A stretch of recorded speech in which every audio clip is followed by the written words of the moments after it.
The doll arrived without a sender's name. It was waiting on Emily Carter's doorstep when she came home late one rainy evening, wrapped in brown paper, soaked at the edges. At first, she thought it was a mistake, maybe a neighbor's package. But when she lifted it, she noticed something strange.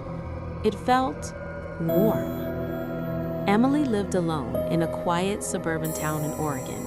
Her husband had died 2 years ago in a car accident, and since then, silence had become her closest companion. So she brought the box inside, shaking off the unease creeping up her spine. Inside was an old porcelain doll. Its dress was faded white, stitched with tiny red flowers. One arm had a crack running through it. But what made Emily freeze were the eyes. They weren't glass. They looked real. Dark brown, glossy, and impossibly alive. She laughed nervously. "It's just stress," she whispered to herself. Still, she placed the doll on the living room shelf, facing the couch. That night, Emily dreamed of eyes watching her from the darkness. She woke up at 3:17 a.m. The room felt colder than usual. As she turned toward the shelf, her heart skipped. The doll's head was tilted. It hadn't been like that before. Emily told herself it was her imagination. She turned the doll to face the wall and went back to bed. The next morning, she found muddy footprints near the back door, small ones like a child's. But no child had entered her house. The door was locked. When she returned from work that evening, the doll was back facing the room, and it was smiling. Emily decided to get rid of it. She placed the doll in a garbage bag and drove it to the landfill outside town. She didn't look back.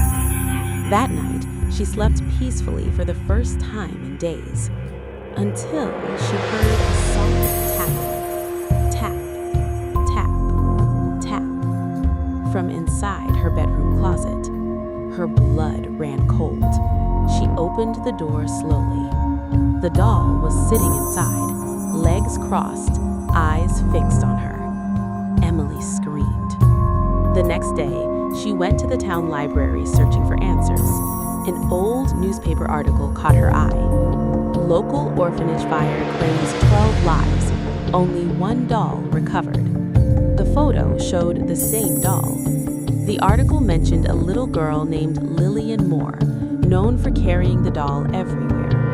Witnesses claimed Lillian was last seen staring out of a burning window, her eyes unnaturally calm. Emily's hands trembled. That night, the whispers began. "You left me." Emily heard it clearly from the doll. She locked it in a wooden box, nailed shut, and shoved it into the basement. At 3:17 a.m., the knocking returned. This time, it came from the walls. "Look at me," the voice pleaded. Cracks formed in the basement door. Emily grabbed her phone and called the police, but the line was dead. The lights flickered and the temperature dropped sharply. Frost crept along the windows. She ran downstairs despite herself. The box was open. The doll stood upright. Its eyes were no longer brown. They were Emily's. The memories flooded her mind, memories she had buried. The orphanage, the fire, the truth. Emily had been there that night as a teenager, breaking in with friends for a thrill. She had knocked over a lantern. Flames spread fast. She ran. Lillian didn't. "You promised you'd come back," the doll whispered. Emily fell to her knees, sobbing. "I'm sorry." The doll stepped closer. "You can stay now." The neighbors reported smoke that night. Firefighters arrived too late. Inside the house, they found a porcelain doll sitting on the couch. Its eyes were wide and alive. Emily Carter was never found.